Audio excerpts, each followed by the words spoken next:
We were present at your meeting. May I ask two questions straight off the wheels, and as they say? You yourself just spoke about what is happening on the global gas markets, and many countries are already practically in a panic over what is occurring. Prices have soared, and it is unclear what will happen next with prices, unclear what will happen next with supplies. And here, of course, it is inevitably remembered that Europe was banning our gas. And soon, precisely new bans, in April, bans on short-term supplies of Russian liquefied gas are supposed to come into effect, under contracts that were concluded somewhere around the summer of last year. Yes, and then even more bans. And today they have already started talking there about how perhaps those ban dates should be shifted then, since such things are happening in the world. First of all, Russia has always been and remains a reliable supplier of energy resources for all our partners, including, by the way, for European ones as well. And we will indeed work precisely in such a mode with those of our partners who themselves are our reliable counterparties. Well, with such partners, for example, in Eastern Europe as Slovakia, as Hungary, we supply our energy carriers there, both oil and gas, and we intend to do this in the future if, of course, the leadership of these countries pursues the same policy as today, namely, if they will be reliable partners for us. As for Europe, what is happening today on the European markets is, of course, first and foremost, the result of the erroneous policy of the European authorities in the energy sphere. It is an abuse of the green agenda. It is the use of all these tools for internal political activity, for achieving party or some kind of group goals. Such a policy has nothing in common with the interests of the peoples of these countries. Now indeed, prices have risen for both oil and gas. As for oil, it is clear that this is connected, among other things, with the restrictions on Russian oil. And here, additionally, everything that is happening now in the Middle East with the aggression regarding Iran, all of this is layered one upon the other and leads to such an uneasy, difficult, let us say straight out, result for consumers.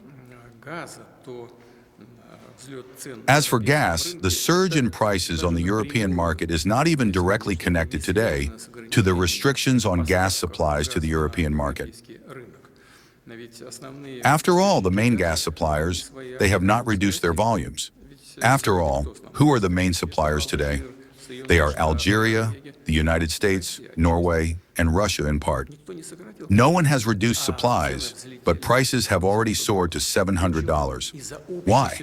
Because of the general situation on world markets, including on oil markets, in this case on gas markets, because of the general situation. Because clients have appeared who are ready to acquire that same natural gas at higher prices. In this case, because of the events in the Middle East, because of the closure of the Strait of Hormuz and so on. And if such premium buyers appear, then from the European market, well, I am even sure, some traditional suppliers at the given moment, such as, let us say, the American companies, will of course leave for where they pay more. This is natural. There is nothing else here. There is no political subtext here, only business, and that is all. Therefore, I repeat once more, this is the result of the erroneous policy of the European authorities, and moreover, over the course of many years. In this connection, here is what I am thinking about. All the same as was just said, they plan in a month, the 24th is the last day, to introduce restrictions on the purchase of Russian gas starting from the 25th, including liquefied gas, and in a year, in 2027, even further restrictions up to a total ban. And now other markets are opening up, and perhaps it is more profitable for us right now to stop supplies to the European market, to leave for those markets that are opening up and to establish ourselves there. There is also, I want it to be clear, no political subtext here. Well, but if they are going to close it for us in a month or two anyway, then wouldn't it be better to stop now ourselves and go there, and to those countries that are reliable partners, and establish ourselves there? But this is not a decision. This is, in this case, what is called thoughts aloud. I will certainly instruct the government so that it, together with our companies, works through this issue. Today, there is also very important news. Our gas carrier has been attacked again, this time in the Mediterranean Sea. Seriously attacked.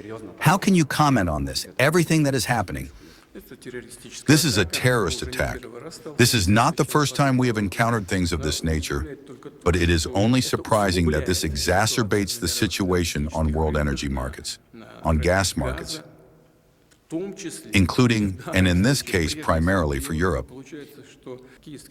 It turns out that the Kiev regime is actually biting the hand from which it pecks, namely the hand of the European Union. The European Union provides the Kiev regime with endless aid, both with weapons and with money. And the Kiev regime creates problems for the European Union one after another. Well, and as for the behavior as a whole, this behavior is of a rather aggressive nature on the part of the Kiev regime and is very dangerous because, as I have already spoken about this, according to data available to our intelligence services, just as the Nord Streams were once blown up, now in Kiev, with the support of certain intelligence services of the West, an action is being prepared to blow up Blue Stream and Turk Stream. We have already informed our Turkish friends regarding this matter. We will see what will happen in this sphere, but it is a very dangerous game, especially today.